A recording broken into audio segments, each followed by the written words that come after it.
All right, guys. Happy Tuesday. It's a good Tuesday, isn't it? There's been some good news. We're feeling good. We're excited to have you guys here with us. We're about to get started. If you need to use the bathroom, feel free. It's down the hall. Don't forget the code. Feel free to get up, order drinks during. We'll run for about an hour, and then we'll hang out and chat after. So thank you guys so much for being here. You want to kick us off? I would love to. We have two incredible guests. I can't tell if this is going up and down, or is it just my ears? Oh, it's good, and you should introduce yourself, too. Oh, hi. Oh, my gosh. I'm Emily. I use she, her pronouns. And I have been co-hosting. See, it's not me. He's working on it. No, it's okay. I was just like, am I losing my mind?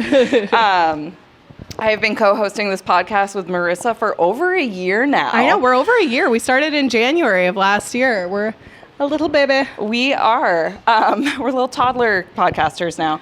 And we are so excited to have Rebecca and Kendra from 350 New Hampshire here today. And there are some really, really big reasons to celebrate, which I will let them tell you about. But first, I would love for the two of them to introduce themselves and let you know a little bit how they got into this work. So, Rebecca, would you like to start us off? Awesome. Do I have to hit anything? Is this working? Hello. Okay. Hi, everyone. My name's Rebecca. I live here in Dover. I've been a part of 350 New Hampshire for 6.5 years now.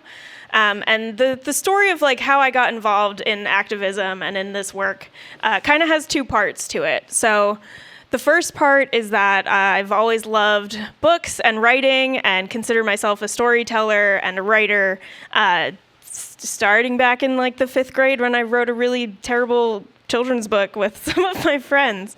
And that like remained a passion of mine throughout my life. The second piece of that story is that I grew up in the shadow of a coal-fired power plant. And it was the backdrop of a lot of my childhood, the beach and the park that I frequented near my house. You could see the smokestacks in the distance. I literally played soccer in the field across the street from the coal plant multiple times a week, every week. And so when I was in high school, that coal plant was finally closing down, which was great. However, the corporation that bought it wanted to just convert it to a fracked gas plant instead. And that's not any better, really. And so I watched, while I was in high school, this fight unfold between the corporation wanting to transition it to this other bad thing and the community wanting literally anything else to happen to that land. And I also learned while I was in high school that I had developed asthma, which is statistically more likely when you grow up close to a coal plant like that. And that kind of propelled me into community organizing. In high school, that meant helping start our first community garden at our school. And when I got to college, that turned into going to Black Lives Matter marches, getting involved in social justice issues, and eventually becoming the chair of our environmental team, where we spent a lot of time focusing on waste reduction issues on campus, getting people to stop throwing everything away at the end of the semester, instead giving it away for the next students who come in and that kind of stuff. So I worked a couple jobs after that, but then found myself at 350 New Hampshire, where the storyteller of me and the person who experienced the coal plant growing up collided, and I've been doing our communications work up to a couple months ago when I realized that writing is also necessary when you're doing fundraising or writing grants. So that's what I do now for the organization, but that realizing that my passion and my firsthand experience with injustice and environmental issues got me into that position. Thank you so much. And Kendra, would you like to tell us a little bit more about how you got into this work and about yourself? Sure. Kendra Ford, she, her pronouns. I live down the hill in Portsmouth, but work here in Dover. I when we were talking about how did I get into this, one of the stories I've been thinking about so much recently with the ice activity is when I was in high school in a pretty wealthy white suburb of Chicago. I decided to start an Amnesty International club, and we would get together once a week and write letters to try to get people freed around the world. And so that was those were the friends that I hung out with. We were trying to look out at what was happening in the world and could we do something about it. And then I've just been like that since then, and probably before then. So I actually also am a writer and got a writing degree before I went to seminary and became a minister. So I was a minister for 20 years in Exeter at the Unitarian Universalist congregation there. And that congregation was doing a lot of that same work of trying to figure out, like, where can we get our hands on the things that are not going right and get them to go better. And about halfway through my ministry, I started to get more connected to what was actually happening with the climate.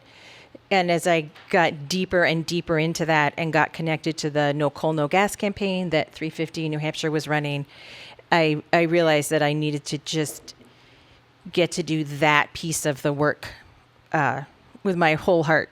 So that's how I got to work with Rebecca at 350 New Hampshire.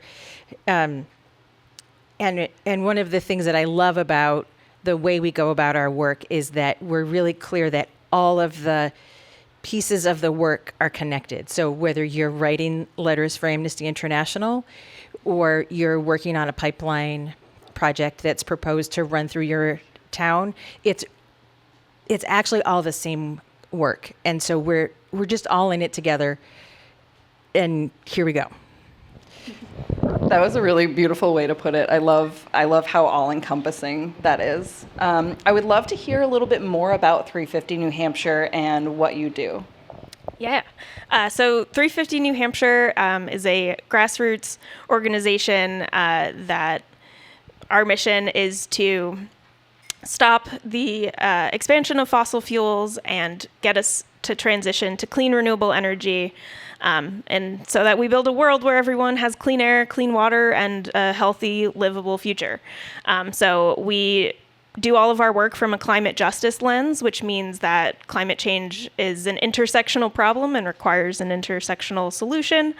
So we run campaigns that are volunteer-led and inspired by the communities that we work with to address a lot of different facets of the energy system and how we get off of fossil fuels, make sure energy is more affordable, and ensure that people are not drinking contaminated PFAS water like they might have if there was a facility in Merrimack, for example.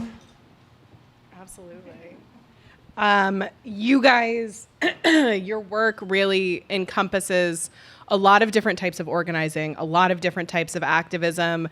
Rebecca was one of my first friends on TikTok that I made. Rebecca reached out to me and was just like, let's meet, let's talk. And ever since then, both of you have been people that I've really looked up to as I'm trying to take baby steps into this world and do it in a way that's like mindful. And you guys just have so much experience between the two of you. So I appreciate you both being here.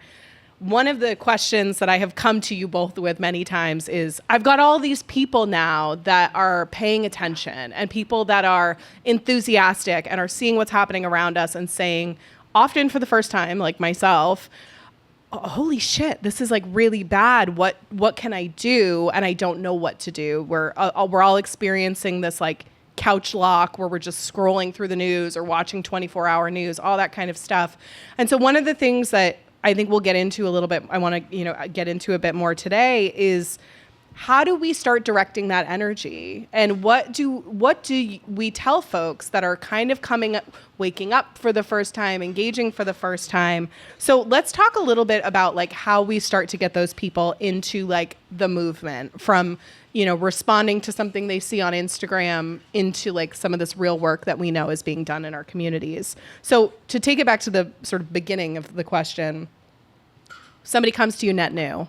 What are some of the first steps that you tell people to take as they're getting started? So 350 New Hampshire does a lot of different trainings, and we do a lot of different trainings because we know that people need to figure out different parts of the work. And so one of the things that we suggest is find an organization who's doing a training for something that's interesting to you. Even if it doesn't end up being the thing that you do, it lets you begin to think more deeply about what it would take to do any part of the work. And it also gets you in a room with some other people who are also thinking about doing things and maybe have some more experience. And it just gets you both some skills, some perspective, and some connections. And those are the things that will help you build your own momentum and get connected to other momentum that will pull you along. You might do a training and at the end of the training think, that's definitely not the thing, which is one of the great things to learn at a training. It helps you figure out where your place is. And if you're just getting started, you're almost definitely going to not connect to the right thing immediately. And so that's part of the process is try some stuff, talk to some people, and it's a little uncomfortable because you're going to be doing things that are new or a little uncomfortable, having to have conversations that you're not used to having. If you go to a training, I remember one of the trainings I did when I first got connected to the No Coal, No Gas campaign. It was a pretty challenging training. And I was about halfway through and I thought, I don't know if I can do this. And I did, and I'm so glad that I did. But part of what I had to do was stay through that uncertainty and like, oh, this might be more challenging than I'm up for. But I just stayed through it, and I got connected to some just amazing people and amazing action in the world. So I'm just going to roll right into the comfort, stretch, and panic thing, unless you want to add anything to that. I was going to just say too, like, I think that piece is so important of sometimes the first step really is just like going to a webinar, right? Yes, and I think yes. people don't want to hear that. And I'll say, okay, here, go to this training. And people are like, well, that sounds boring. I would like to be, chaining myself to a building. And it's like, you've got to take a couple of steps before you get there. Right. And if you want to do that, you got to go to the webinar first. Like, Basic 101. Yes. So I've had this exact conversation in 2 groups today. The people who are just like, I am ready to chain myself to something or, like stand in front of something. And we need that. We actually need that to happen. And it will do what we're trying to have happen more effectively if you go to the webinar first. And don't do it alone. It's so easy in our culture to try to do it alone. And especially if you are sitting on your couch, like scrolling, and then you're like, that's it.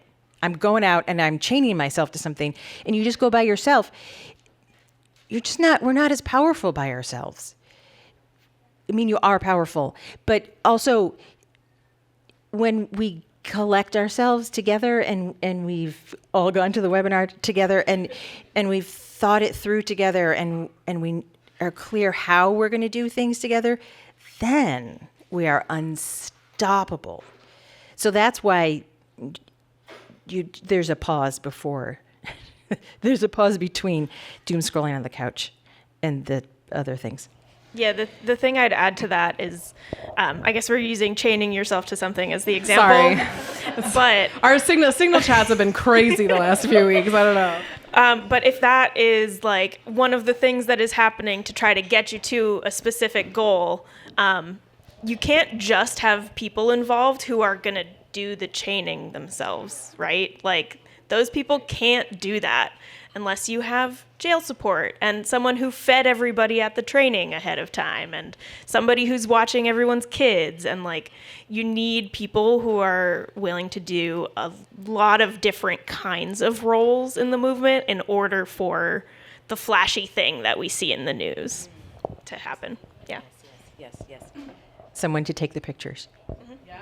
Yeah, so let's get into a couple more of some of these ideas for newbies. Talk a little bit about this stretch zone concept and how you get people to think about that work piece of it. So this is a way of thinking about how we grow and how we take on new things and hard things and how we increase our capacities. There are lots of ways to think about this. You may have heard another model, but this is one that's helpful. So like being here, like we're at Auspicious Brew, it's great here. It's the fabulous food and beverages and there's sparkly lights. We're comfortable. And there are people here who we feel at ease with. We're in our comfort zone. It's so good to have a comfort zone. It's so good to have your people who you can take a breath with. But if you just stay here, then the things out there that we want to be different aren't going to shift. So then we have to step out into the world, and maybe we're going to go chain ourselves to a building. Is that what we're... Yeah. Theoretically. Hypothetically.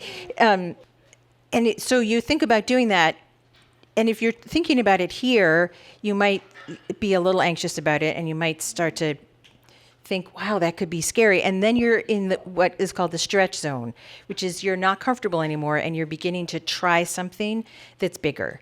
And you have to be a little bit bigger, and you have to handle your own discomfort that, like, I don't know if I can do this feeling, or I might do it wrong. Sometimes that comes up.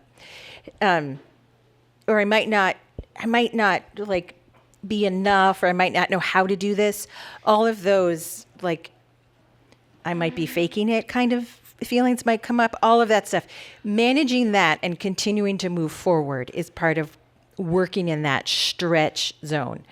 The next thing that can happen, though, is that it's a little harder than you can manage, and all of that, I'm not good enough, I'm faking it, just overwhelms you, and you're in your lizard brain, and you're just panicking, and then you're not functioning anymore. And that is not a good spot to be in when you're taking action, because then you do things that aren't safe for yourself and aren't safe for other people.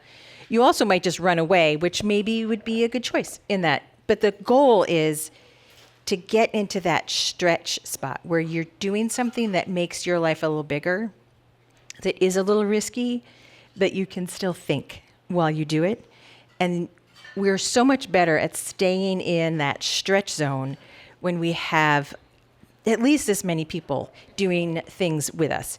We have lots of companions for thinking about things and knowing that we're more powerful together. I like that framing of, doing enough that you can still think clearly, right? And I think that ties in, I think Rebecca mentioned this a little bit earlier, but I want to talk about the idea of slowing down to speed up a little bit. And is this feeling like explain the concept, and then is this feeling like an idea that people need to hear right now? Yeah, I think one thing that's particular about this current moment that we're in is everything feels urgent, and a lot of it really is urgent. But if we're all just occupying that sense of urgency all of the time every day, we're either going to burn out or do a bunch of things that feel good urgently in the moment, but aren't really that smart or effective to do. So the idea of slowing down in order to speed up is if we actually take the moment to do the webinar or have a community meeting, the things that feel less urgent in the moment, that doing that stuff will build stronger trust. It'll also give you time to build smarter strategies and more effective strategies to win whatever campaign you are supporting or working on. And then we'll be able to win faster when we're not stumbling trying to react to everything that's happening. It's a line that I haven't mastered how to walk yet, is what is actually urgent and what is not. And, giving people grace of having a little bit more time to do something so that it can be stronger or more powerful or more effective. That's such a great point, and I think that so many of us could apply that to any part of our lives as well. But it is so important here, especially where so many people are just quickly getting activated. And so I kind of wanted to circle back to what Marissa was saying, is so many people are like, how do I get involved? I am just coming online. What should I do? And sort of introducing the roles that are within the activism community. And I think that you had mentioned a roles wheel. Is that right? Can you tell me a little bit more about that? This is another one of those things that there are lots of ways to talk about roles. This is one of them. These are the kinds of roles that are they're not quite as pragmatic. The descriptions of them aren't quite as pragmatic. They're a little more like, who am I as a person? You're probably not just one of these. You might be all of them. Who knows? It's useful to think about this arrangement of roles, or any of the things like Rebecca was saying a couple minutes ago about, if we do lock ourselves to the building, you need so many other roles besides the people who are there at the building. And it's so important to remember the range of what we need to be powerful, the range of what actually makes a difference. There are a few things that show up easily in public, and like 90% is behind the scenes. So when you look at these, this example of the social change ecosystem map, and it has the names on the front and short descriptions on the back, and you can go out onto the World Wide Web and use your search engine of choice and take a deeper dive into all of this. But you can see that, some people are like, experimenter, that's me. I don't even know what the experiment is, but I know I'm an experimenter. Just ready to plunge into trying something. And some people can just tell right away, I'm a caregiver, or did you say disrupt something? Yes. So all of these are essential, and they support each other, and they make each other's work possible, and they like help create what the other person does. So there's really is a weaving and an interdependence in all of these roles. Can I ask the live humans a question? But yes, are you guys, do you consent to being asked a question? Yeah, go for it. Is there, when you look at these roles, is there anything that jumps out at you or that you're really curious about in these relatively brief descriptions of these? Oh, coming back to you. Yeah. This is a role that I have found that I do. So in the room, I'm like, oh, I know you and I know you. And you need to know each other because whatever the reason is.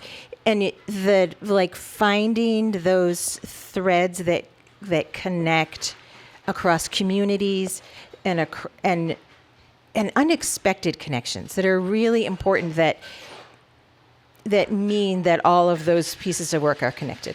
So the people who pull those threads through, including stories that people need to know from other communities, other victories in other communities. We're going to talk about victories in a minute. And we're going to share our victory with folks in other parts of the country. And sharing those things gets everyone's work connected. You had a hand too. When I was just reading through them, I immediately gravitated Toward builders. Yeah. Yeah. That's one of those that I think being a builder can be really quiet behind the scenes work. And I mean, I think it's obvious from the name. If you're not building something, we're not getting somewhere. But it's easy to undervalue how that just makes a foundation and the ability to keep going forward. Yeah. I want to follow up and open the floor to talk a little bit about some of the news today and how this pertains perfectly to our conversation that we're having as well. So I know both of you have been very involved in work there's a lot of work happening right now on the Seacoast and in New Hampshire more broadly about reacting to ICE presence in our neighborhoods in various forms. Let's talk a little bit. The big news of today is that the Merrimack facility, according to Kelly Ayotte, has been scrapped. So that's a huge... It's a big deal.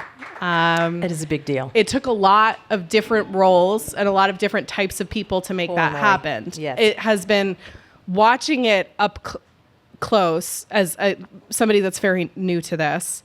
It's been truly incredible to see how this coalition came together and all of these different people from different backgrounds, different political ideologies coming together to make this happen. So yeah, talk a little bit about your perception of just where are we at today? How are we feeling? Jump in, Kendra. Tell us how you feel. I feel great. Yes, good. And this is a second win this month because the Rockingham County commissioners also decided not to let ICE use their jail. It's another big one. Yeah. Really big. Right. So I'm going to start describing a few of the things that happened around that. They're the same things that happened in Merrimack, and then Merrimack did more things. So the county commissioners have a meeting. They have, it's one of those meetings that happens every week. They mostly are there alone in a big room. And we heard that they were making this decision, and they were no longer alone in the big room. It was packed. And most people who came, they came in and they sat down and they listened. And then when the meeting ended, they left. But they filled the room. But most people didn't have to say anything. They didn't have to be clear about the intricacies of a contract with a federal. They were clear about a few principles, and they showed up in the room and showed up week after week after week. It wasn't the same person week after week after week. People took turns, can take turns. Some people brought really big signs, and so people made signs. Did the leftist marching band go to Rockingham County? Not that one, but sometimes, a marching band shows up and makes a lot of noise. So is music on here? I can't remember. It's not on the... Storytellers, musicians, yes. So, but also someone had to track when they did get a contract. So somebody called the Rockingham County Commissioner's office. I think for a while we called every day. They stayed friendly. And then we started calling once a week to say, have you gotten the contract back yet? We're just wondering if the contract is back yet. Could you tell us when the contract will come back? Because we didn't want them to forget to tell us, and we wanted them to know that we were watching. So that was, somebody just called. It's such a simple job. You can do it from your desk at your day job. It's me again, just checking in. That sort of, we have our eyes on what's happening, is so powerful. It's so easy to underestimate what it means to just persistently ask the question. And that's certainly one of the things that happened in Merrimack also. People showed up at the town councils. I can't remember if they're a town council or it's just this little 19th century building, and there were 1,000 people outside. And then a few weeks later, there were 1,500 people, outside again. So that it was another instance of showing up, this time in the streets. So many signs. If you love to make signs, so many opportunities. But if you don't love to make signs and you can't remember to bring your sign, showing up is still really powerful. They wrote a letter to Kelly Ayotte and delivered it to her, personal delivery. There was a petition that had how many signatures? It was upwards of 10,000 signatures. Having 10,000 people say we don't want this warehouse in New Hampshire is astonishing. It's fantastic. When you sign a petition, do you just sign it like, oh, I should probably sign this? And you don't think, this might change the course of this event. Particularly, I think, locally, signing petitions, we're not going to have that warehouse. What else would you add to that list? Yeah, I think there were a couple of different angles that people were thinking about this from as well. I know there were reports about a certain healthcare company that might have been covering things there. People were looking into who owns the building. One particular person who had money and family ties back to the Ayotte family, and all of that research was happening. Plus all of the reporting that various reporters in New Hampshire did to dig into what was going on, and then the back and forth about whether or not Kelly Ayotte knew or not. And this is all to say that there's no correct way to protest. There's no right way to do this. There's no perfect series of events that will get you a win like this.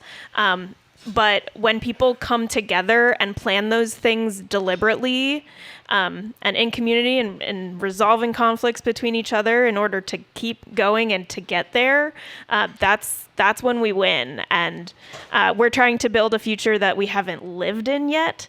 So there's no perfect way to do that. All we need is everybody to be involved in whatever role or whatever calling feels right to you. I want to mention two other things. Somebody keeps spreadsheets. It's so important, so invisible. And somebody in Merrimack, somebody went down to where the address sign for the warehouse is, and they put a No Ice New Hampshire sign next to it and took a picture. And then the picture circulated. So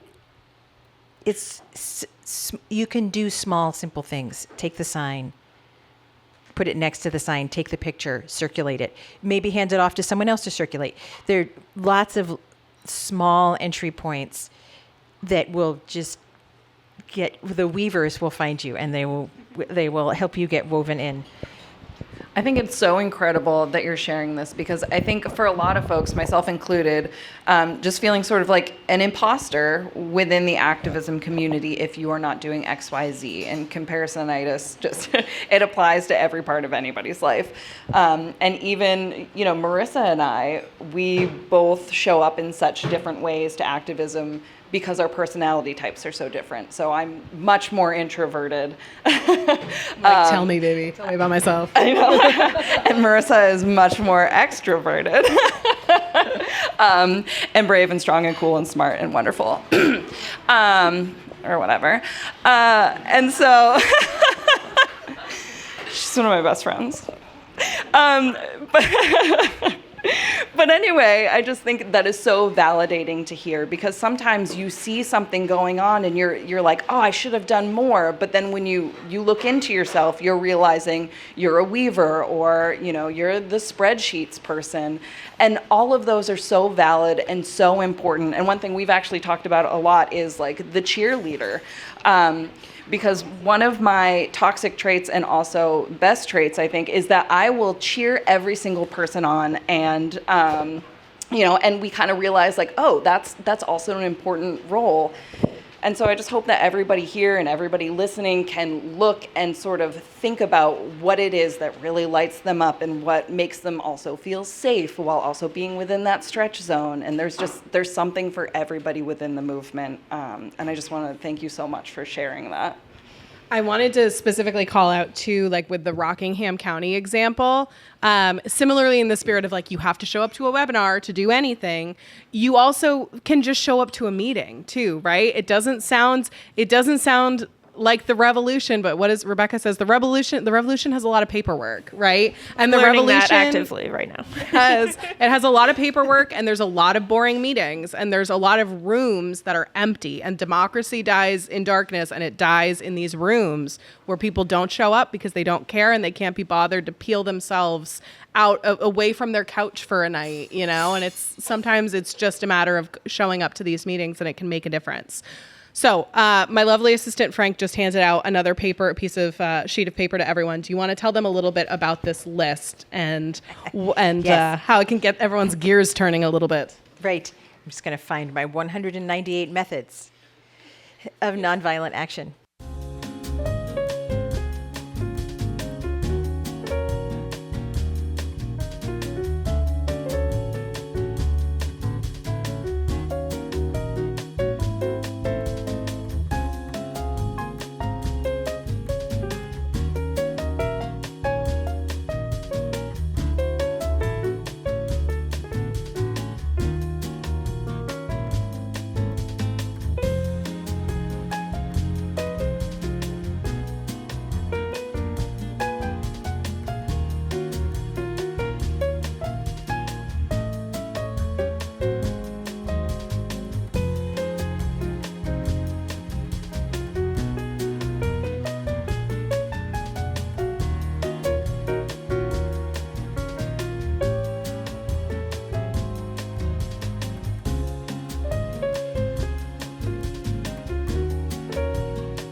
So this comes from the Albert Einstein Institute, which is in Boston. I think that you'll get their little contact information, and you can use your preferred search engine to find out more than you can possibly absorb. So yes, the meetings. It's so important to show up to the meetings, even if you don't understand the whole thing. I have gone to more like city council meetings and county meetings in the past couple years than I have ever before. And it is always interesting and is definitely a stretch for me. I'm like, but I'm always pleased with the people that I meet and how I understand this experiment of democracy. So, okay, meetings. On the 198 methods of nonviolent action, probably there is something about disrupting a meeting in here. But if you read these, just like that, just like the roles thing, you will find there are a few of these that you think, we can do that? That counts? Some of them will be familiar to you, vigils and marches and picketing, but some of them are a little surprising. Some of them you'll have to put into your preferred search engine to find out what they mean, because some of them are a little esoteric and delightful. But you'll see things like walkouts. We're having a lot more walkouts lately. That's a way of saying, I'm not going to participate in a system that is so harmful. I'm going to walk out from this. And that's one of those things that they have to really make sure they're all together, make sure they're going to walk well together, make sure they're going to have signs that they're ready, make sure that they're ready to say why they walked out. There's so much being really thoughtful and clear and grounded to be ready to walk out. It's something you just walk out. And it's so much more powerful when you really train and plan and then go with as many people as possible. So there are so many, the font is so small, and there are so many things on here that you're probably not going to absorb them right now. We can talk about them after. And if anything, if you've read anything and it's just sparkling, I would love to hear if you're noticing anything that's exciting. And do you have anything to add about the 198 methods?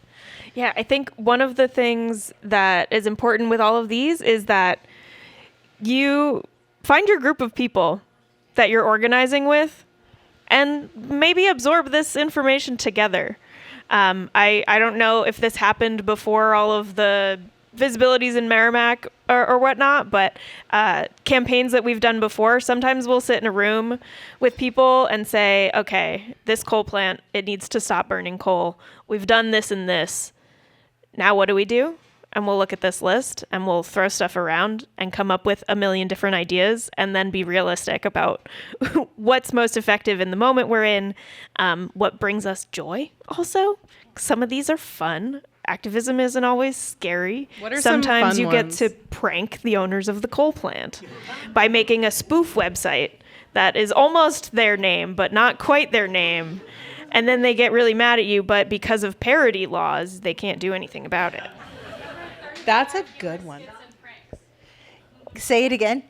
Number 35, humorous skits and pranks. There have been many Yes, a yes. skit at a protest that I've been at, including also coal plant again, Yes. but somebody pretending to be Jim Andrews, who owns Granite Shore Power, talking about his coal plant retiring. So you can also have fun with it. We also shut that coal plant down last year. So pranks and fun are part of what keeps us going in the movement too. Absolutely. And those are things too. A lot of the things on that list, especially some of the smaller stuff, some of the fun stuff, those are things you can just take a group of friends, right? I think you were the one saying this. You got 5 or 10 friends. Look around. If you're saying, what can I do? Where can I get started? Look around. Do you have people who will do this scheme with you and come up and do something silly, take a Saturday afternoon and do some kind of stunt, try to get attention? Yes, getting involved with organizations is the best way to kind of start getting your education and know what you, what's the phrase? Know what you don't know, figure out what you don't know. But even just getting started with a group of friends and saying you have that trust already with these people, let's do something like this together. Yeah, our No Coal, No Gas campaign organized itself that way a bit at the beginning, and we still have groups. They're called affinity groups, and it's usually a bunch of neighbors or people who are lifelong friends. We have some affinity groups who've been affinity groups together for a long, long time, and just give your group of friends permission to get involved in the issue. Like I said earlier, there's no perfect way to do it. Just go for it and go for it together. Love that. Anything else on that before we move on? Take a minute. I do want to say the playful, joyful part. The part of what's happening right now is that the folks in control, the billionaires, are telling a story about the world and telling a story about what the future is going to look like, and we have to tell a different story. And one of the ways that we tell a different story is to do playful skits and pranks in public so that other people get a chance to hear that other kind of story. And that's part of what making a great big gorgeous banner that says whatever you're going to say does. It gives the message, but it also says our future looks like we get to make these things together. Our future looks this other way. So I think doing it together and making sure there's joy in it is telling that other kind of story, which just builds momentum and power and possibility. I think that's a perfect kind of transition into where we wanted to head next, which is, I think so many of us and so many folks, people like you both who have been fully entrenched in this work for a long time, right? And so now you're seeing a lot of people who are probably coming to you and be like, oh my gosh, the world's on fire. And you're like, yes, we know. We've been trying to tell you. And I'm like, I know, I'm sorry. I'm here now. I'm doing my best. But you're always welcoming and lovely. So, but I want to think about, sustaining yourself for the long haul. And I think a big part of that is this piece of painting a vision for a better future that I think we're, at least in my point of view, we're missing a lot, right? Is so many of the conversations we're having in these spaces are very doom heavy because to your point, there's an urgency, there's new emergency every week, it feels like, or every 48 hours. And we're trying to kind of keep up with that pace. But at the same time, most of us in this room would likely agree that the vision that we're being sold by, like Kendra said, by the billionaire class is not the reality that any of us want to live in. So I think as a side question, before we get into sort of some specific ideas about like for the long haul, what do you guys both, when you visualize that future, how is your narrative of the future? How does that differ from the mainstream narrative that we hear most often? This was not a question I prepped you for, so feel free to get really weird with it if you'd like. Yeah. Yeah, honestly, doing this and like practicing visioning a better future is really important in this work, because otherwise I'm just doom scrolling while there's a hurricane and a blizzard over there and other things happening over here. One thing that I get told a lot, and have been for the 10 years that I've been doing climate organizing like this, is that like, you always want to stop things, like stop the pipeline, etc. What do you want to do? But that question is always coming from a place of not seeing the possibilities of a future that like I want to see. And sometimes when I think about the kind of future that I want to live in, I'm not a very good artist at all. I can't draw, but I will draw an image of it to add all the little pieces that I would like to see. I would like to be able to take the bus from the seacoast to Concord. Like, I would like to be able to, as a renter, have solar power and be able to plug in an EV at my house.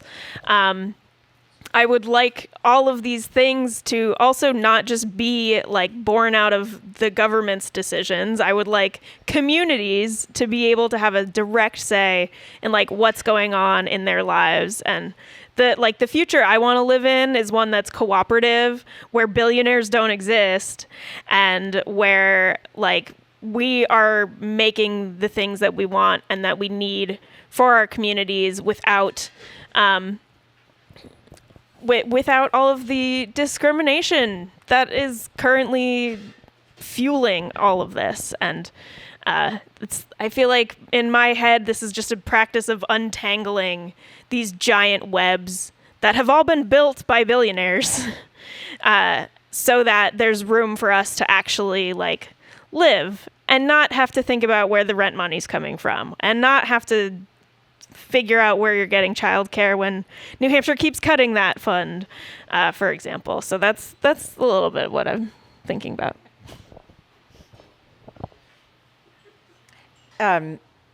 One of the things that we talk about at 350 New Hampshire, when we're not scheming, is like I have a blackberry bush in my backyard, and I'm always inviting people to come over and pick blackberries, and who has sourdough bread going now. And so those really simple, tangible things are definitely part of the future that I want to live in.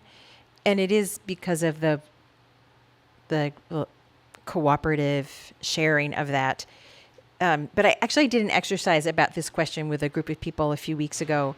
And and my co-facilitator said, she's done it a lot. And she said, people always say, more green and birds.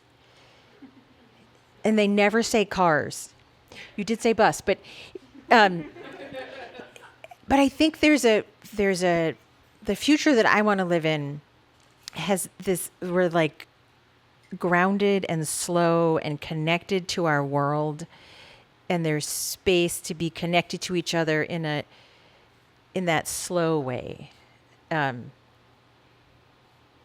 then things can kind of arise, organically, and the way life happens when it's not all hemmed in. So, yeah. I love that. I think we're all working towards that, Yeah. I Right. think that's so beautiful. Right. Excuse me. Let's talk a little bit about the burnout factor. I feel like a lot of people are in it right now. Talk a little bit about how you guys keep, Rebecca, I can start with you. Talk a little bit about how you keep coming back day after taking a lot of hits over the years. How do you keep coming back when it feels like the odds are stacked against you? Yeah, I think the biggest part of this answer for me is the people, because I'm surrounding myself with folks like Kendra who help me keep hope when things look really bleak. For me, it's also about building in those moments of joy. I forget where I was reading this, but I was reading something about how joy is not just something you feel, it's something that you create and something that you cultivate. So I try to figure out what the things are in my life that bring me that kind of joy. And one of the things for me is real foodie. So I've got a sourdough at home right now that I baked. And going and trying new restaurants that I haven't been to before is something else that brings me joy. So building those things into my life in a regular way. And I'm also, you wouldn't believe it because I said yes to this, but I'm also an introvert. So for me, it's also building in time where I don't have to talk to people, because that prepares me to talk to people. And just finding those things to take care of myself, realize that hope is still alive, and know that this is a long game and not like a sprint. Is what you got to do so that you can still be doing this. I still want to be fighting for this world I want to see in 10 years and not burnt out and somewhere else because I gave up. Right. Absolutely. Yeah. Kendra, what do you think? One thing that I do is I've always been a person who likes to have an imaginary life and an inner life that has lots of characters. And I happen to have a child now who also is like that. And so getting to spend time telling imaginary stories. And in the imaginary stories, we win. So you get to, sort of weave it all together. But getting to to step out and see it from a different perspective and put things in that couldn't possibly happen, but be in that imaginary world. And, I do it inside my own head, but there's so many ways to step into a different world for a little bit and get that other perspective and that sense of possibility. And I think being just really grounded in what's right now.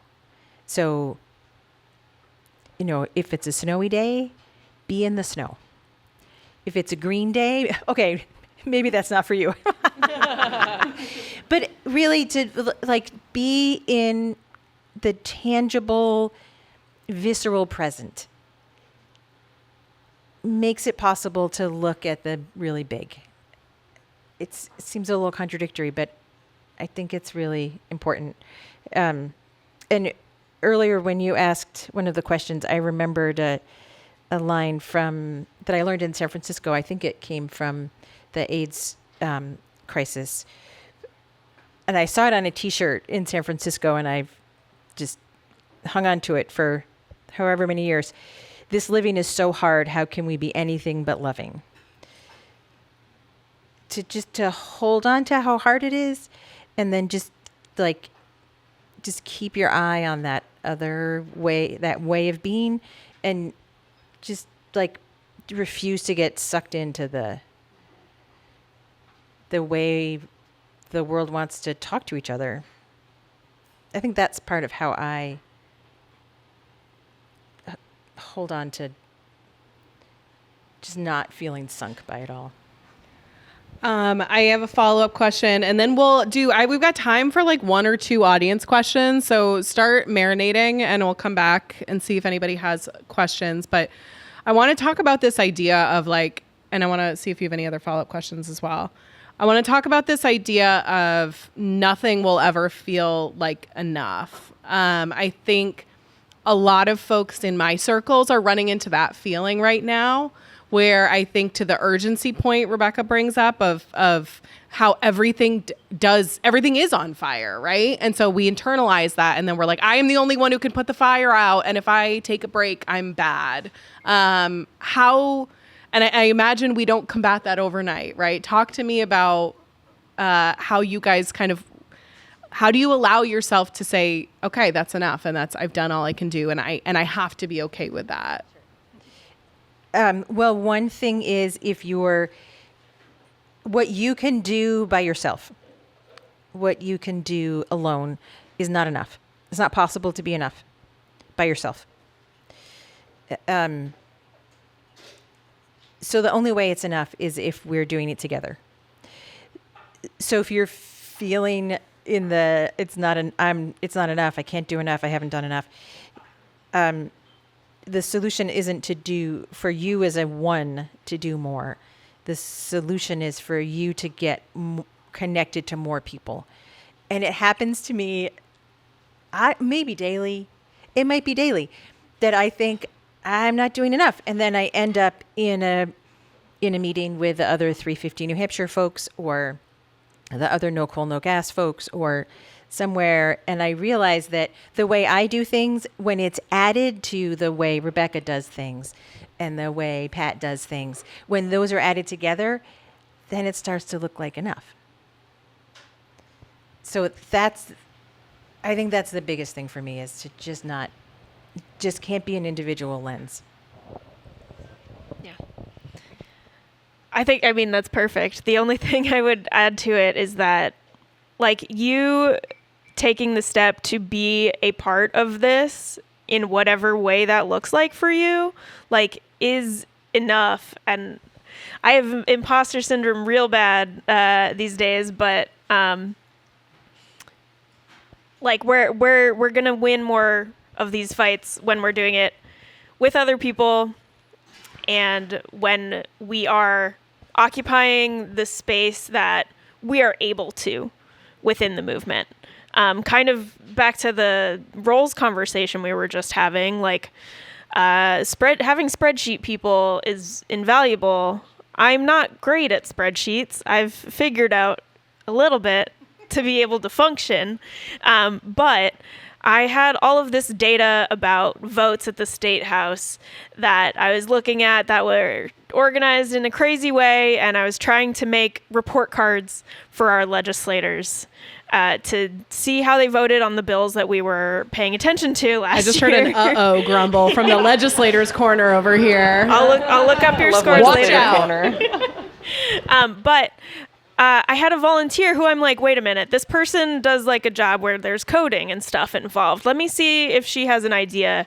And literally in like 10 minutes, she solved the problems that I was thinking about and looking at.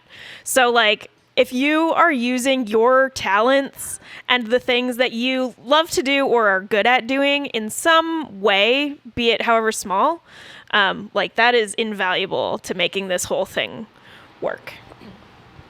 So true. Anything else from you? Yeah. Well, before we get into our wrap-up question, I wanted to say that I love what you were saying about envisioning the future that you want and, not disregarding where we're at now. And it made me realize that for a lot of us who are parenting right now, it's something that you're kind of forced to do.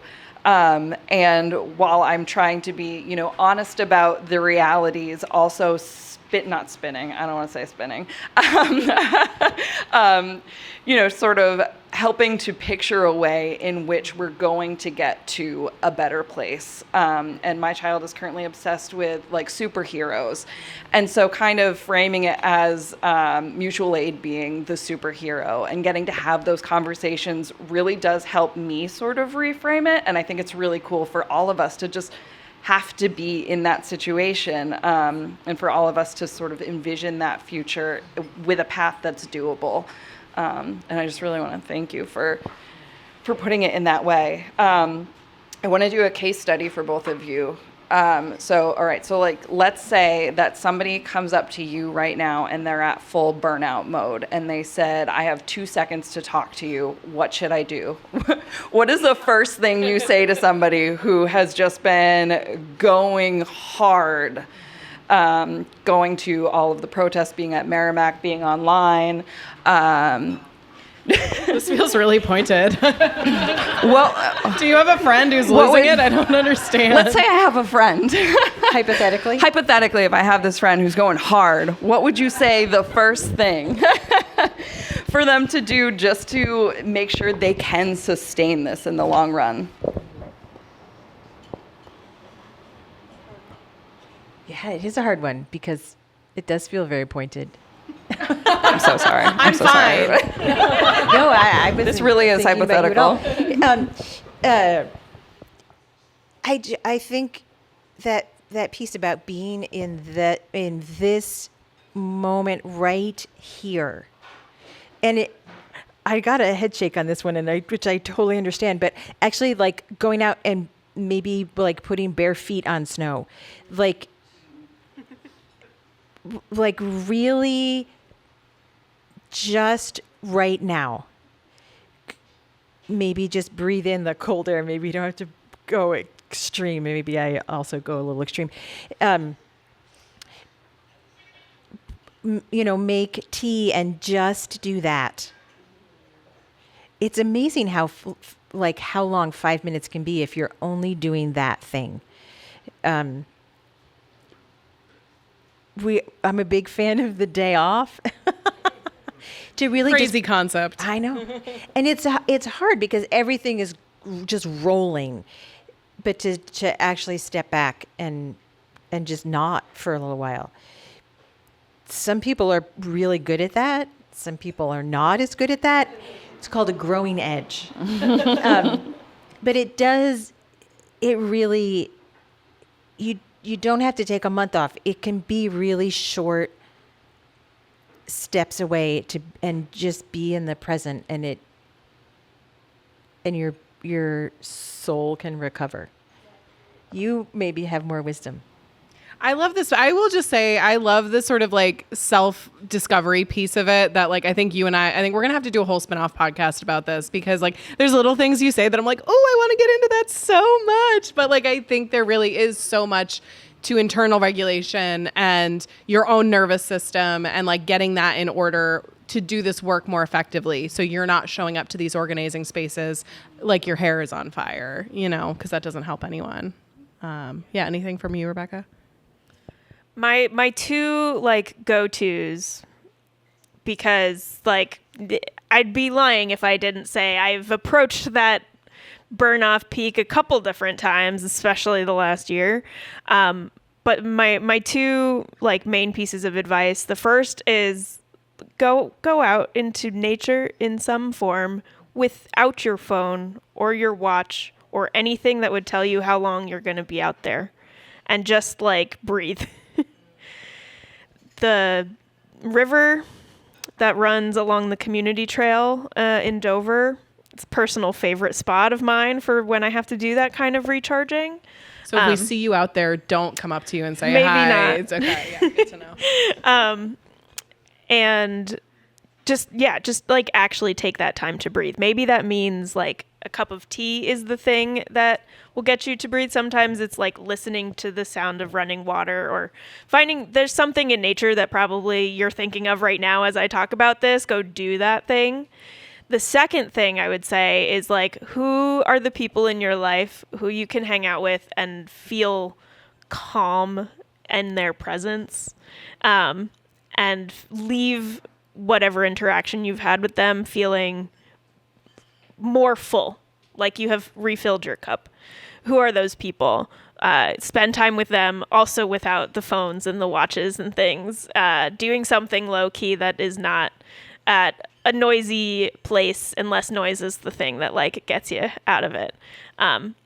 Doing one of those two things is how I like reground myself, refill the cup, and get myself ready to come back after feeling like I'm gonna just hit my head against the wall. Just cold air to the face right now is like so powerful. All right, before we let you guys go, any questions from the crowd? Who's got one? I got Bridget right out of the gate. Come on up. I am really interested in the definition of roles, and I was wondering what role you guys most associated with when you started in activism, and which one you most associate with now. That's a good question. I feel like I heard that initially. Oh yeah. So the question is, which role did you associate yourself with most when you first started versus now? How have you evolved? Yeah, I think the role for me that's stayed consistent has been storyteller, and I talked about that a little bit. But the other thing I feel like I was a lot more when I started all of this was sort of the experimenter one. I feel like at the beginning, I was just trying anything and everything I could. And for me, that meant on my college campus, like hosting a movie night where we learned about the Dakota Access Pipeline that was being built, and then going over there to try to get the cafe to give people a discount when they bring reusables to the cafe, and literally just like trying a bunch of stuff without direction necessarily. But now that I've been doing this longer, I feel imposter syndrome as I'm about to say this word, but I'm probably fit into visionary a little bit better now because I've done all of that practice of like, what could this world look like? Like, what is it that we need to do and build together? So I think that's my answer. Hell yeah, claim it. Visionary, baby. Don't shy away from it. I think I probably would have described myself as in the like healers and caregivers initially, missing some of the obvious things that I was doing even at the time. So it took me a while to realize that I was also really interested in being a disruptor and always had been, but thought I wasn't supposed to, of course. So it took me a while to realize that I'd been doing that and that I wanted to be engaged in that. And then I think I grew into being a weaver, being able to see all of that and being able to pull those connections across. So some of the shift is understanding what I was doing all along changed, and some of it was growing into something. Love that. All right, we got time for one more. Do we have one more question? Can I see a hand? We got Alice Wade back here. What's your question? Ultra quick one. What building are we chaining ourselves to? What building are we chaining ourselves to? From the representative Alice Wade of Dover, for the record. If you had to pick one building, what building would you chain yourself to? Theoretically, hypothetically, this is all not legally sound. Shaheen and Gordon. Nobody call the Shaheens. Get that name out of your mouth. They're always watching.